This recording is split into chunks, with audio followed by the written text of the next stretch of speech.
And so we have conversations constantly with senior leaders saying, I just want to be ready. I want to make sure I'm ready for what's next. I don't want to be caught off guard.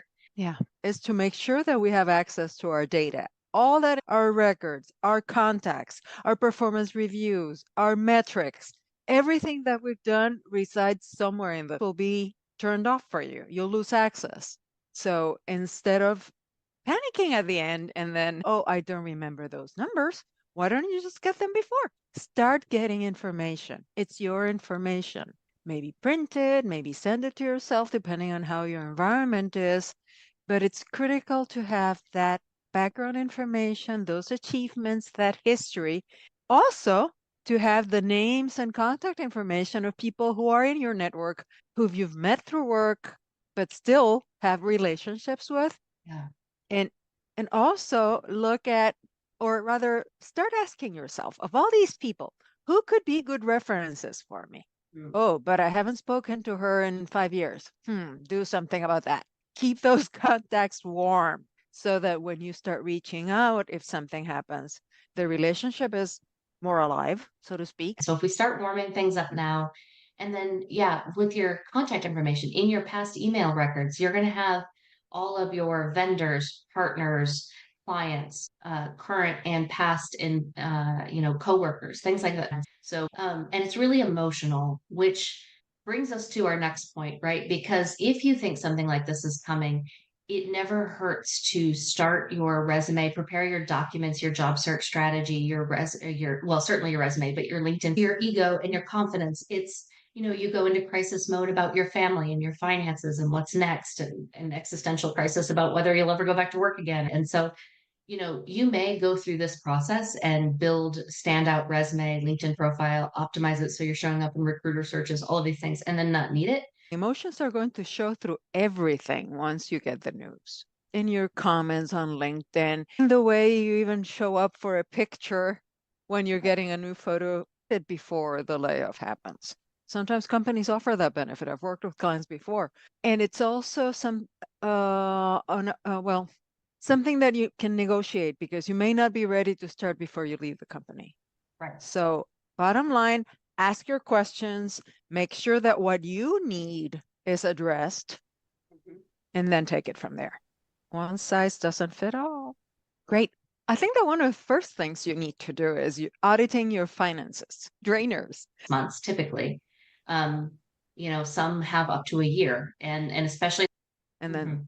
things go down from there. Also, in terms of taxes, start putting money aside because you don't know how much you're going to have to pay unless you can find out in advance. And for benefits, something that Deborah was saying is to check on your beneficiaries. I've had clients who forget to remove their former spouses and they end up getting the benefits.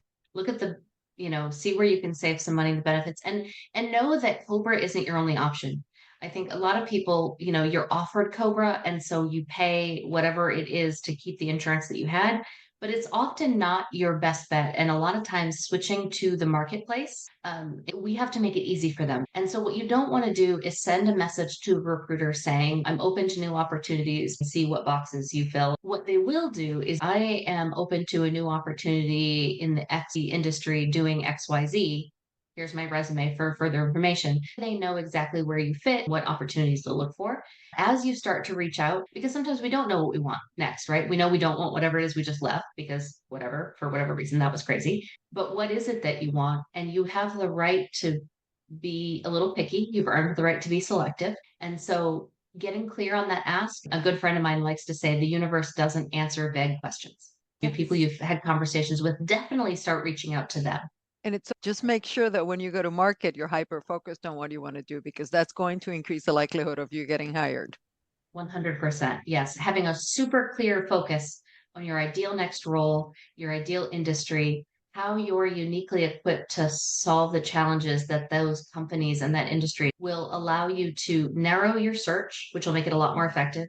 It'll allow you to hyper focus your resume so that it's not just senior leader with 20 years of proven experience driving. That's not setting you apart at your level. That is not setting you apart from all of the other senior leaders who have proven experience. And so the more specific you get, the more focused your resume, the more focused your LinkedIn profile, the more focused your networking conversations are, the more focused your interview, and then all of that leads to being able to maximize your final offer. How the culture fits, the types of projects, what excites them about being there, and also to build relationships. You can all, The market is saturated, and um, and what I would suggest is don't spin your wheels trying to do what you've always done in your job search, especially if you haven't had to take yourself to market at this level. Most of our clients have built careers through their network, getting promoted, getting recruited, and they've never had to take themselves to market at this level.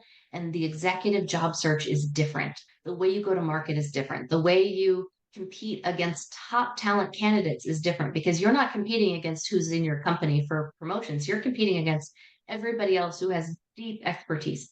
And so that means your job search channels are going to be different. Applying online is not going to be a good choice for you. And it's not going to be a good choice at, use of your time. Working with recruiters can be a good choice if you're looking for an apples to apples role. If you're looking to make a big career shift, that's not going to be a good choice either. And so then we need to look at focusing on companies and focusing on networking and how are you going to go about that? But just know that the search is going to be different. And I hate seeing people face a layoff and then spend 6 months, 12 months, 18 months spinning their wheels with an outdated playbook to a new game.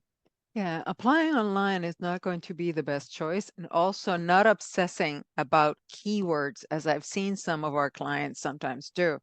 The Mm-hmm. systems and the screeners are just huge. You can't guess everything that's out there that they're going to look for.